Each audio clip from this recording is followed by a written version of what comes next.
दुल्हन के स्वागत के लिए पूरा परिवार तैयार खड़ा हुआ था और सास प्रतिमा जी हाथ में आरती का थाल लिए खड़ी थी। लेकिन ये क्या, चेहरे की खुशी कहाँ गायब थी? मुख पर उदासी क्यों छाई थी?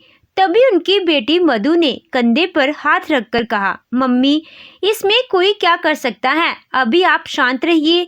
जो होना था सो हो गया, अब आगे के काम खत्म कीजिए, फिर हॉस्पिटल चलते हैं। प्रतिमा जी चुपचाप खड़ी रही और रास्ते को देखती रही। उनकी आंखों के सामने पिछली रात वाली घटना घूम गई। घटना नहीं, बल्कि एक बुरा सपना जिससे उनका सब बिखर गया और अब यहाँ थाली लेकर बहू के स्वागत के लिए खड़ा होना पड़ रहा था। मधु, तेरे पापा को अजीब सा लग रहा है। ऐसा करो, हम तेरी बुआ के साथ तेरे पापा को लेकर घर जाते हैं। तू यहाँ अपनी भाभी को विदा कराकर सुबह आ जाना। देखना सब ठीक से होना चाहिए। ये सूटकेस पकड़, भाभी को अच्छा सा सूट पहनाकर ले आना, कहकर प्रतिमा जी रात ही बेटे के विवाह मंडप से घर चली आई थी, क्योंकि उनके पति अजीत जी को कुछ अजीब सा हो रहा था। एक घबराहट सी हो रही थी, शायद बीपी हाई हो गया था। घर तक आते आते उनकी तबीयत बिगड़ने लगी और उनका चेहरा टेढ़ा होने लगा। ये देखकर उनकी पत्नी और बहन घबरा गए। बहन ने अपने बच्चों को फोन करके जल्दी से बुलाया और अजीत जी को हॉस्पिटल पहुंचा दिया। लेकिन उन्होंने ये बात किसी से भी कहने के लिए मना कर दिया था, क्योंकि शादी के माहौल को खराब नहीं करना चाहती थी। सोच रही थी कि अगले दिन सब बता देंगे। अजीत जी को लकवा मार गया था और इनका इलाज चल रहा था। प्रतिमा जी के हाथ पैर उनकी फिक्र में फूले जा रहे थे और बेटी मधु संभालने में लगी थी। वो पहले आ गई थी और बाई भाभी की कार पीछे से आ रही थी। सब स्वागत के लिए खड़े थे। तभी कार आकर रुकी तो मधु ने माँ का कंधा थपथपाया। प्रतिमा जी अपने दुख को छिपाकर मुस्कुरा दी। बहू कीर्ति कार से बाहर उतरी और रजत के साथ घूंघट में आगे बढ़ी। सास बुझे मन से आरती उतारने लगी। मन में चलता तूफान रोक रखा था। तभी तो रजत को कुछ नहीं पता था, उसे भी बताना था। बहू को अंदर लाया गया और कमरे में बैठा दिया गया। मधु इशारे से बाई को अलग कमरे में ले गई तो वहां जाते ही माँ अपने बेटे से लिपट गई। रजत ने चौंकर पूछा कि क्या हुआ है, तो उसे सारी बात बताई गई कि उसके पापा को लकवा मार गया है और वो अस्पताल में हैं। वो अपने पिता को देखने के लिए बेचैन हो गया। मम्मी, मैं जा रहा हूँ, आप कीर्ति का ध्यान रखना और अभी कीर्ति को कुछ बताना मत। चलिए दीदी, मेरे साथ चलिए, प्रतिमा जी ने कहा। अरे पूजा होनी है, अभी तो थोड़ी देर रुक जा। लेकिन अब रजत कहाँ रुकने वाला था। वो जल्दी से बहन को लेकर हॉस्पिटल पहुंच गया। उधर सास का मन बहू के प्रति जाने किस गुस्से से भरा हुआ था। रजत के जाने के बाद कोई भी कीर्ति के पास नहीं गया। कीर्ति बहुत थकी थी और भूखी भी थी, लेकिन ये क्या, अब तक कोई पूछने भी न आया था। बार बार कमरे के दरवाजे की तरफ देखती और सोचती, कैसे लोग हैं जो बहू को कोई पूछने तक नहीं आया। वो उठकर कमरे के साथ लगे बाथरूम में चली गई और अपना मेकअप ठीक करने लगी। तभी उसे कुछ आवाजें आई। भाभी, छोड़िए भी। नहीं बहू है, इसमें इसका क्या दोष है? अरे वो तो बेचारी जानती भी नहीं कि हुआ क्या है। आप चलकर उसे खाने पीने को पूछिए, वरना वो सोचेगी कि कहाँ आ गई। प्रतिमा जी ने कहा, मैं कुछ नहीं पूछने वाली अमिता, इसके कदम तो देखो। मेरे घर में अभी आए भी नहीं कि पति ही बिस्तर पर पहुंच गए, अब तो ये घर में आ गई है। अब जाने कौन सी गाज मेरे परिवार पर गिरने वाली है। मुझे डर लग रहा है। अमिता, इस लड़की के पैर अच्छे नहीं हैं। अमिता बुआ अपनी भाभी को समझाने की भरपूर कोशिश कर रही थी, मगर वो कहाँ समझने वाली थी। कीर्ति ये सब सुनकर हैरान परेशान थी, समझ नहीं पा रही थी कि ऐसा क्या हो गया जिसका दोष इसे दिया जा रहा है। उधर बेड पर पड़ा कीर्ति का फोन बार बार बज रहा था, लेकिन अब बाहर कैसे निकले? बाहर ही तो दोनों खड़ी बातें कर रही थी। तभी प्रतिमा जी को रजत आता दिखाई दिया तो वो झट से उसके पास चली गई और बुआ भी साथ ही चली गई। दोनों के जाते ही कीर्ति झट से निकलकर कमरे में पहुंची और फोन उठा लिया। फोन पर अपनी छोटी बहन की आवाज़ सुनते ही उसके होश उड़ गए। जो भी उसने कहा उसे सुनकर कीर्ति रोती हुई बेड पर दम से बैठ गई। बाहर प्रतिमा जी रज्जत के पिता का हालचाल पूछ रही थी कि डॉक्टर ने क्या कहा, कब तक ठीक होंगे, घर कब तक आएंगे, और बीच बीच में कीर्ति के लिए जो शब्द निकल रहे थे वो भी काफ़ी तीखे थे। इस लड़की के कारण ही हुआ है। मैंने पहले ही कहा था रज्जत, कुंडली मिलवा लो, अब देखो क्या हो गया। हमारे घर में बर्बादी बनकर आई है ये, और जाने क्या क्या बर्बाद करेगी। इधर कीर्ति रो रही थी, उसके पास कोई नहीं था।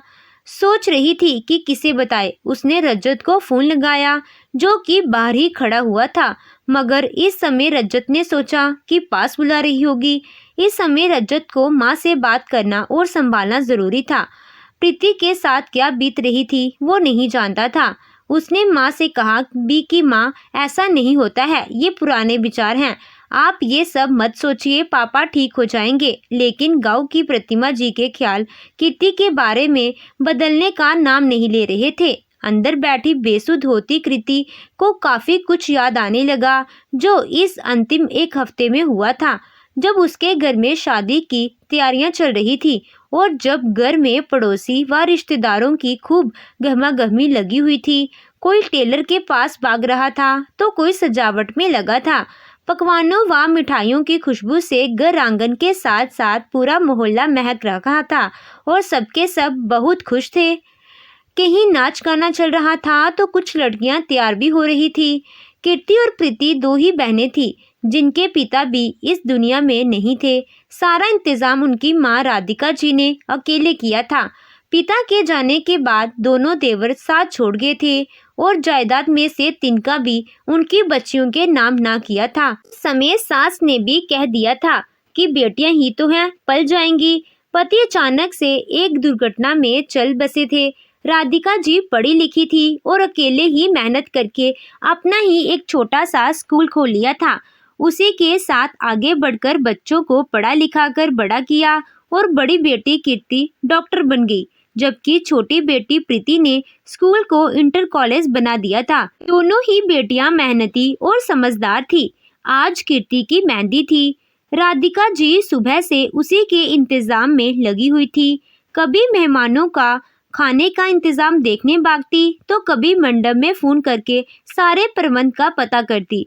कोई रोक कर हाथ में चाय पकड़ा देता तो भी वो इधर उधर घूमकर ही पीती। कीर्ति और प्रीति दोनों देख रही थी कि सुबह से ही मम्मी चक्कर गिन्नी सी घूम रही है, फुर्सत से एक पल के लिए भी नहीं बैठी। जब भी दोनों उन्हें थोड़ा आराम करने के लिए कहती तो राधिका जी हंसकर कहती, बेटा, आखिर मेरी बेटी की शादी है, कोई कमी नहीं रहनी चाहिए, सब ठीक से हो जाए फिर उसके बाद तो आराम ही करना है। कहकर वो फिर से काम में जुट जाती। दोनों मम्मी के पीछे भागी। मम्मी, खाना तो खा लो, दवाई भी तो लेनी है। प्रीति माँ से जिद करने लगी तो राधिका जी ने कहा, हाँ हाँ बेटा, बस अभी आई। अच्छा, एक बार तू देख ले कि सभी मेहमान सही से तो है ना, कहीं कोई कमी दिक्कत तो नहीं। ऐसा करते करते सुबह से दोपहर और दोपहर से शाम हो गई। दोनों ही बहनों को अपनी मम्मी की बहुत चिंता हो रही थी क्योंकि राधिका जी को शुगर व बीपी की शिकायत थी और ऐसे में खाने पीने में थोड़ी सी लापरवाही भी बड़े परेशानी बन सकती थी। दोनों बहनें इसको सोचकर घबराई हुई थी और आपस में बात कर रही थी कि तभी उनकी नज़र अपनी मम्मी पर पड़ी। देखा तो राधिका जी हवा में लहराते हुए दम से पास रखी कुर्सी पर बैठ गई। सभी मेहमान अपनी हंसी मजाक में व्यस्त थे और एक तरफ तेज म्यूजिक भी चल रहा था तो किसी का भी ध्यान उस ओर नहीं गया। दोनों देखकर डर गई, दौड़ती हुई उनके पास आई, दोनों पकड़कर उन्हें कमरे में ले गई। दोनों समझ गई थी कि ना खाने के कारण उनका बीपी लो हो गया है। प्रीति जल्दी से प्लेट में खाना और जूस ले आई, जिसे पीते ही राधिका जी को थोड़ी राहत मिली। प्रीति अब जबरदस्ती उन्हें खाना खिलाने लगी, लेकिन राधिका जी हंसकर बोली, अरे अरे, खुद खा लूंगी, मैं कोई छोटी बच्ची थोड़ी हूँ जो तुम्हारे हाथ से खाऊंगी। तो दोनों एक साथ बोली, हाँ हाँ, हमें भी पता है, आप माँ हो हमारी, लेकिन लापरवाही की भी हद होती है। कीर्ति ने जैसे ही उनके मुंह एक कोट डाला तो राधिका जी हंसते हुए बोली, चल फिर आज खिला दे अपने हाथों से, फिर तो ना जाने कब ऐसा मौका मिले। कहते हुए राधिका जी की आंखें भीग गई। कीर्ति बोली, मम्मी प्लीज ऐसी बातें मत करो। राधिका जी ने कीर्ति के आंसू पोंछते हुए कहा, अरे बुद्धू, मेरे कहने का यह मतलब है कि तू तो 1-2 महीने के लिए स्विट्जरलैंड जा रही है ना, वहां से आकर खाना थोड़े खिलाएगी। राधिका जी शरारत से बोली। कीर्ति ने चौंकर कहा, लेकिन आपको किसने कहा कि मैं 1 महीने के लिए स्विट्जरलैंड जा रही हूँ? तभी कीर्ति बीच में बोल पड़ी, अरे दीदी, आप ही तो रोज जीजू को फोन पर कहती थी ना कि 1 महीने के लिए हनीमून के लिए स्विट्जरलैंड ले जाना पड़ेगा वरना। कीर्ति आंख निकालते हुए बोली, अच्छा तो तू छुपकर हमारी बातें सुनती थी और बेशर्म कहेंगी ये सब कुछ मम्मी को भी बता दिया। रुक, मैं अभी तेरी खबर लेती हूँ। कीर्ति ने उसके कान को खींचते हुए कहा तो राधिका जी बोली, अच्छा तुम दोनों आपस में उलझो, मैं जरा बाहर देखूं, बहुत काम पड़ा है। जैसे ही राधिका जी उठकर जाने लगी तो दोनों बहनों ने उनका हाथ पकड़ उन्हें वापस बैठा दिया। हमें कुछ नहीं पता, आप आराम करेंगी। राधिका जी उनके सिर पर हाथ फेरकर बोली, मैं ठीक हूँ बेटा, तुम दोनों बेकार ही परेशान हो रही हो, अभी आराम का नहीं काम का समय है। कहकर राधिका जी कमरे से बाहर निकल गई। कीर्ति ने कहा, प्रीति, मेरे जाने के बाद माँ का ख्याल रखने की जिम्मेदारी तेरी है, मम्मी अपना ख्याल नहीं रखती है। प्रीति ने कहा, दीदी हमारी मम्मी कितनी हिम्मत वाली है, ऐसी हालत में भी कितनी भागदौड़ करके काम में जुटी है। बस सब सही से हो जाए फिर इन्हें बेड पर से हिलने भी नहीं दूंगी। कीर्ति ने कहा, जो दवाइयाँ मैंने लिखी हैं वो सब टाइम पर देती रहना, शुगर में कभी भी इमरजेंसी हो सकती है। दोनों बहनें यही सब बातें कर रही थी और राधिका जी अपने कमरे में जाकर पति की तस्वीर के सामने खड़ी हो गई थी। आप मेरी हिम्मत थे, मैंने आपकी जिम्मेदारी को पूरा किया, आप बेटियों की शादी भी कर रहे हैं, मगर आपकी कमी बहुत खलती है।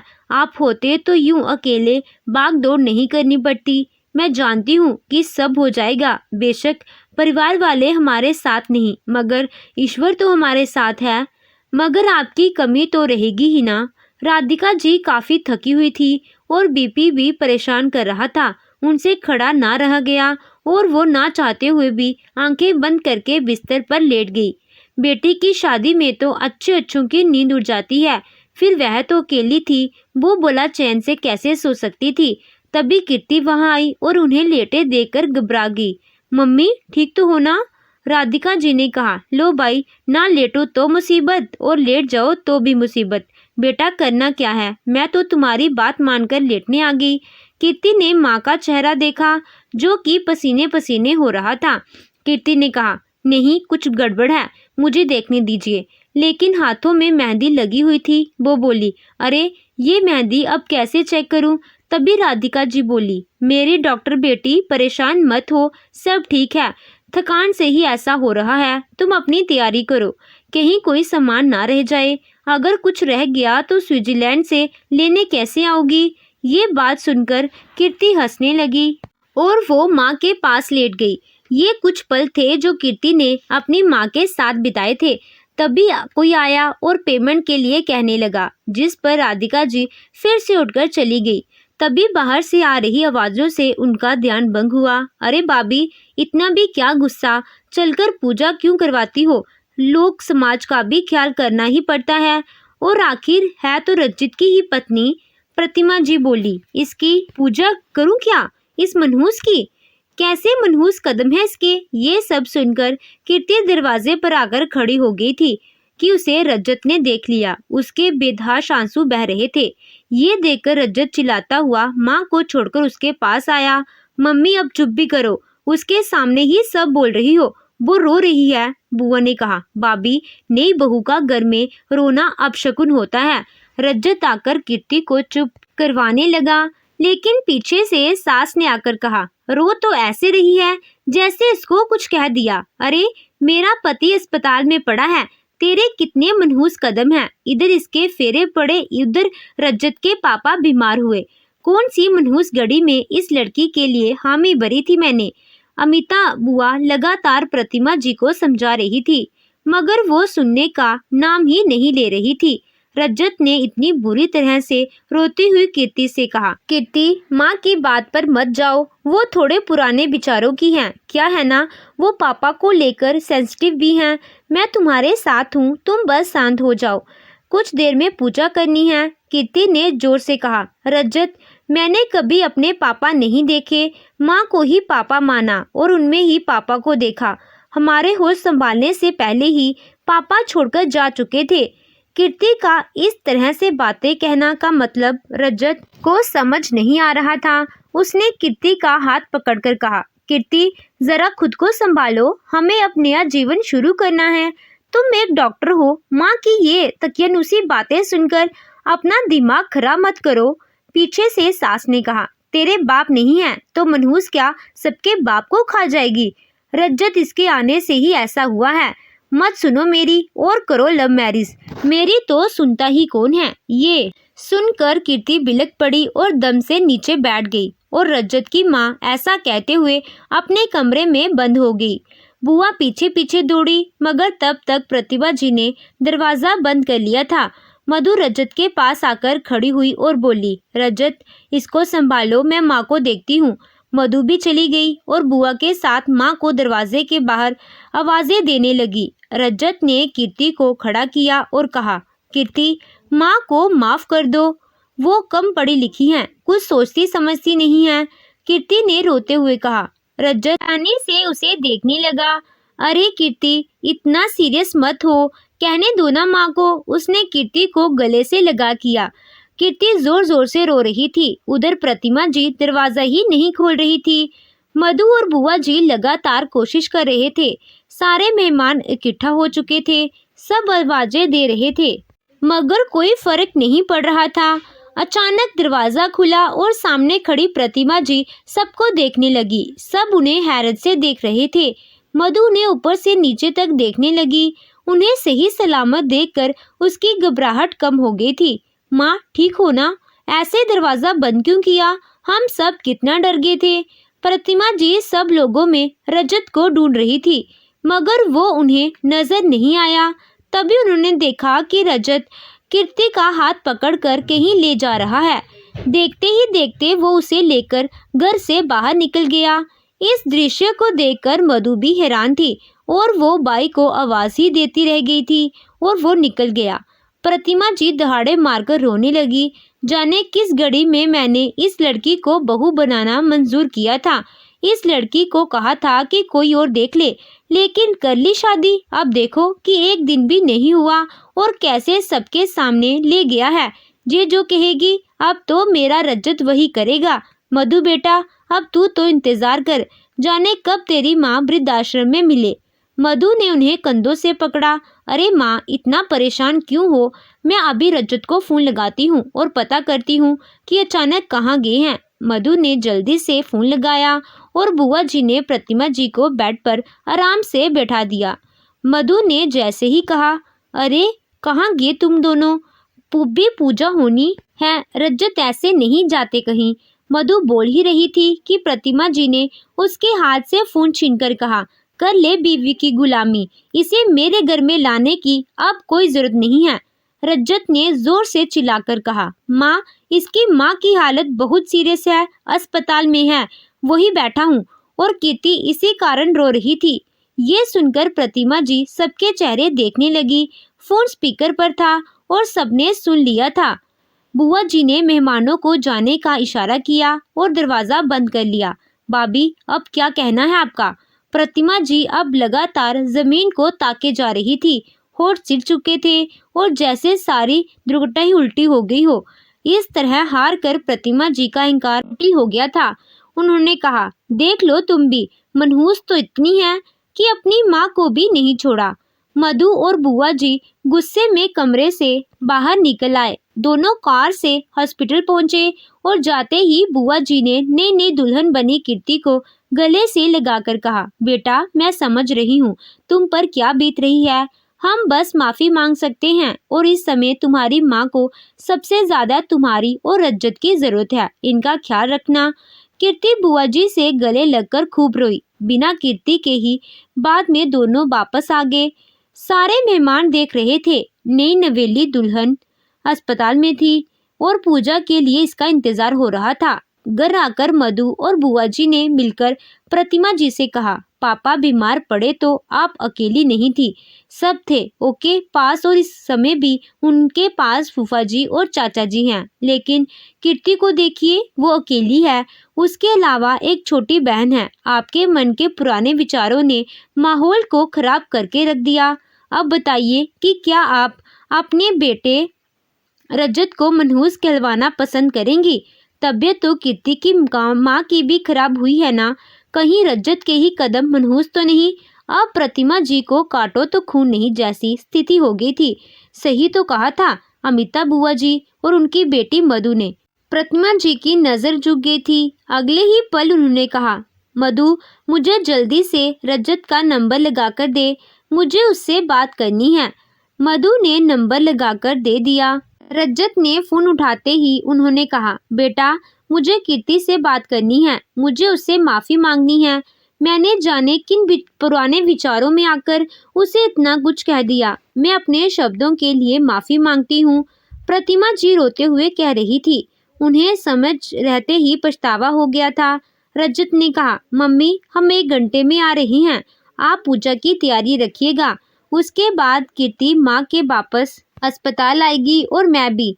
प्रतिमा जी ये सुनकर बुआ जी के गले लगकर रोने लगी। समय रहते भूल का सुधार हो चुका था, नहीं तो ये सोच बड़ी बर्बादी ला सकती थी। एक नया रिश्ता शुरू होने से पहले ही खत्म हो सकता था। तो दोस्तों, आपकी इस कहानी के बारे में क्या राय है, कमेंट सेक्शन में ज़रूर बताइएगा। कहानी अच्छी लगी हो तो वीडियो को लाइक कीजिएगा, चैनल पे नए हो तो चैनल को सब्सक्राइब कीजिएगा। Thank you.